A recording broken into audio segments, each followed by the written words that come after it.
Our Education Minister Chan Chun Sing has reassured social science researchers that there is recognition for their work if it improves the quality of life for Singaporeans.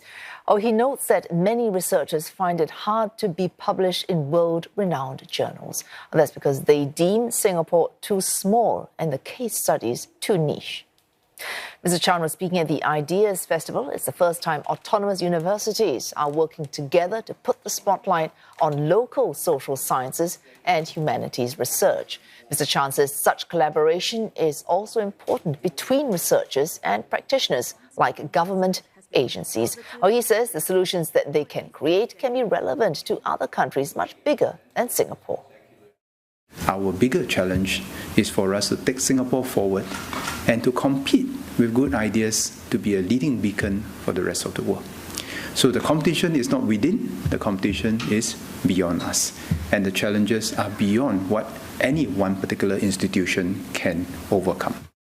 And here to expand more on this idea and also to share more about her project is Professor Elaine Ho from the Department of Geography at the NUS Faculty of Arts and Social Sciences. She's also Senior Research Fellow at the NUS Asia Research Institute. Thanks so much for coming this evening. Thank you for having me. Prof. Ho, in academia, publish or perish, all that trepidation over the citation index, right? So Minister Chan's reassurance, does that, do you think, take some of the pressure off researchers in Singapore about getting published, getting the kind of recognition they need to meet their KPIs? I think in academia there are multiple pathways towards success, and actually what Minister Chan highlighted today is very promising in terms of helping local researchers get greater recognition by universities, by society, for the important contributions that they make to Singapore society. I think that there will be some challenges, and universities will have to come together to think about how can they better recognize these kinds of contributions. The researchers themselves will also have to think about how can we document, our contributions towards making these changes. And then most importantly, the practitioners, including government agencies, will have to also learn to credit researchers for the ideas that they have shared.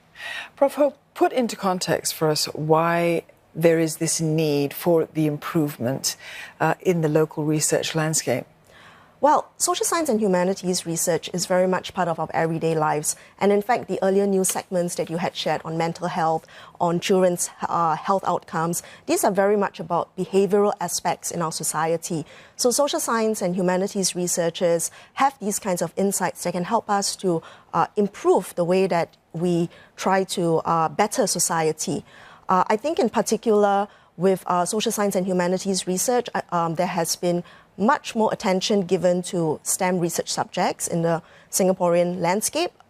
Parents want their children to go study the STEM subjects. But where the opportunity lies for, I think, both the STEM subjects as well as social science and humanities is coming together. Because technology on its own can disrupt society, but technology can also be used to improve society. Right. I think I need you to fill in the blanks on this. So recognition, if your research can, taken, I suppose, in development, improve the lives of Singaporeans. Now, your research is about mapping the life worlds of older Singaporeans, aging and social networks. Now, if we want to use what you learn from your study, the data there, to improve the lives of Singaporeans, what kind of further research do we need to do? What kind of implementation are we looking at based on your research? So perhaps let me describe a little about what the project consists of. It's a research project that's funded by the Social Science Research Council, and we carried out surveys with more than 1,000 older Singaporeans in 2 neighborhoods in Singapore. We also carried out qualitative interviews and GPS tracking by getting them to carry mobile phones so that we understand their mobility patterns. And through this combined methods, right, we gain a very expansive as well as deep understanding of older Singaporeans' daily activities, where they go, who they meet, and why do they do so. So I think from our project, 2 things which we have sort of surfaced through our research. One of it has to do with the fact that in Singapore, there has been a lot of attention given to aging-in-place policies. And this is important because older Singaporeans do use services, facilities in their neighborhoods. But through our GPS tracking research, we also found that many of them actually travel far beyond their neighborhoods to go meet their friends, to meet up with family members, and to carry out their errands. So one intervention which our research project makes is we are trying to get government agencies, social service organizations, community groups to recognize the importance of social connections, social networks, social support for older Singaporeans, because it helps them maintain a physically active lifestyle. It's important also for emotional and mental support. And that means putting investments not just into healthcare, but also into supporting these kinds of social networks.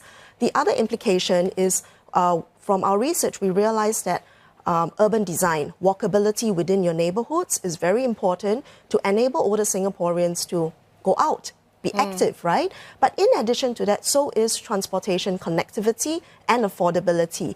So it means that as we're designing Singapore to be an age-friendly city, we need to seriously take into consideration what kind of design elements need to be in place. For example, sheltered walkways, right? There could be long distances. In hot Singapore, it's getting hotter, so that actually exposes older Singaporeans to heat stress, potentially.